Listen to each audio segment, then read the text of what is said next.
वक्त की बड़ी जानकारी मामले।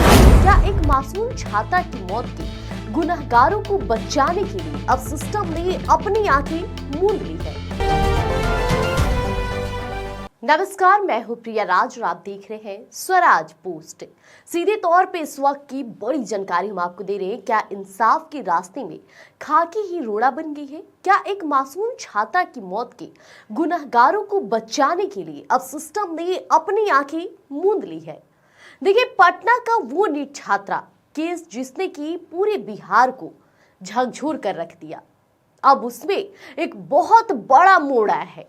22 दिनों तक अंधेरे में लाठी चलाने वाली बिहार पुलिस से अब ये केस छीन लिया गया है। सही सुन रहे हैं आप, क्योंकि अब इस मामले में एंट्री हो गई है देश की सबसे बड़ी जांच एजेंसी यानी सीबीआई की। अब एसआईटी की थ्योरी पर गंभीर सवाल उठ रहे हैं। आखिर ऐसा क्या था जिसे पुलिस देख नहीं पाई या देखना नहीं चाहती थी?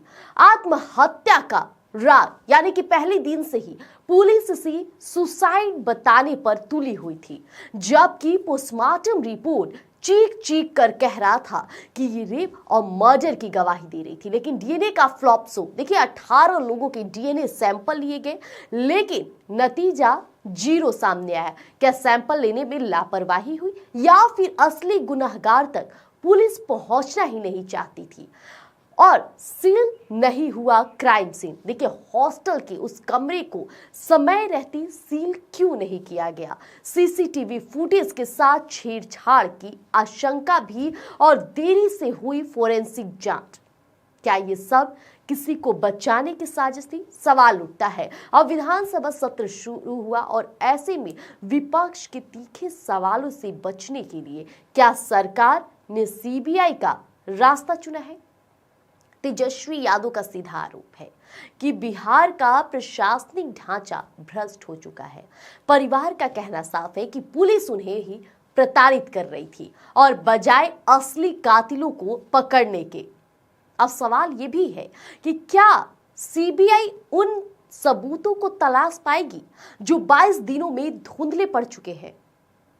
क्या एम्स की रिपोर्ट पुलिस की झूठ का पर्दाफाश करेगी? और सबसे बड़ा सवाल, क्या उस बेटी को इंसाफ मिलेगा या नहीं, जिसके इंसाफ के लिए पूरी दुनिया एक है? अब सीबीआई के सामने चुनौती की पहाड़ जैसी है, क्योंकि वक्त बीतने के साथ सबूत भी कमजोर हो जाते हैं। लेकिन करोड़ों लोगों की उम्मीदें अब इसी जांच पर टिकी है। और इस मामले की नजर और छोटी बड़ी अपडेट हम लगातार स्वराज पोस्ट पर दे रहे हैं। स्वराज पोस्ट की टीम खुद परिजन से मुलाकात करती है, कभी हॉस्पिटल पहुंचती है, डॉक्टर से सवाल करती है, और सवालों से भागती डॉक्टर आज भी सामने नहीं आए।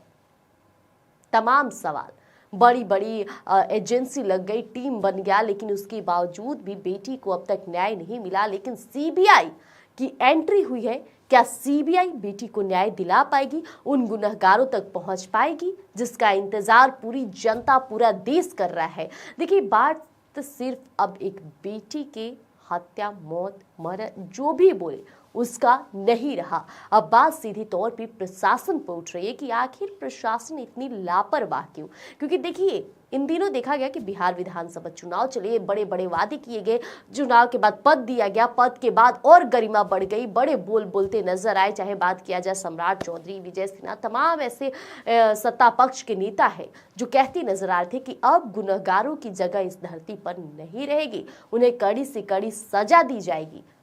इसलिए उम्मीदें लोगों की ज्यादा है, उन नेताओं से, उन बड़े पद से उम्मीदें हैं जो एक बेटी को न्याय दिलाने में अहम भूमिका निभा सकते हैं। तो अब देखना होगा कि सीबीआई का जो नया मोड़ आया है, इस नए मोड़ में क्या कुछ खुलासे होते हैं, और जो एसआईटी की टीम नहीं कर पाई वो सीबीआई कर पाती भी है या नहीं। तब तक के लिए बने रहिएगा, स्वराज पोस्ट लेकर आएगा जल्द ही अपडेट आपके बीच।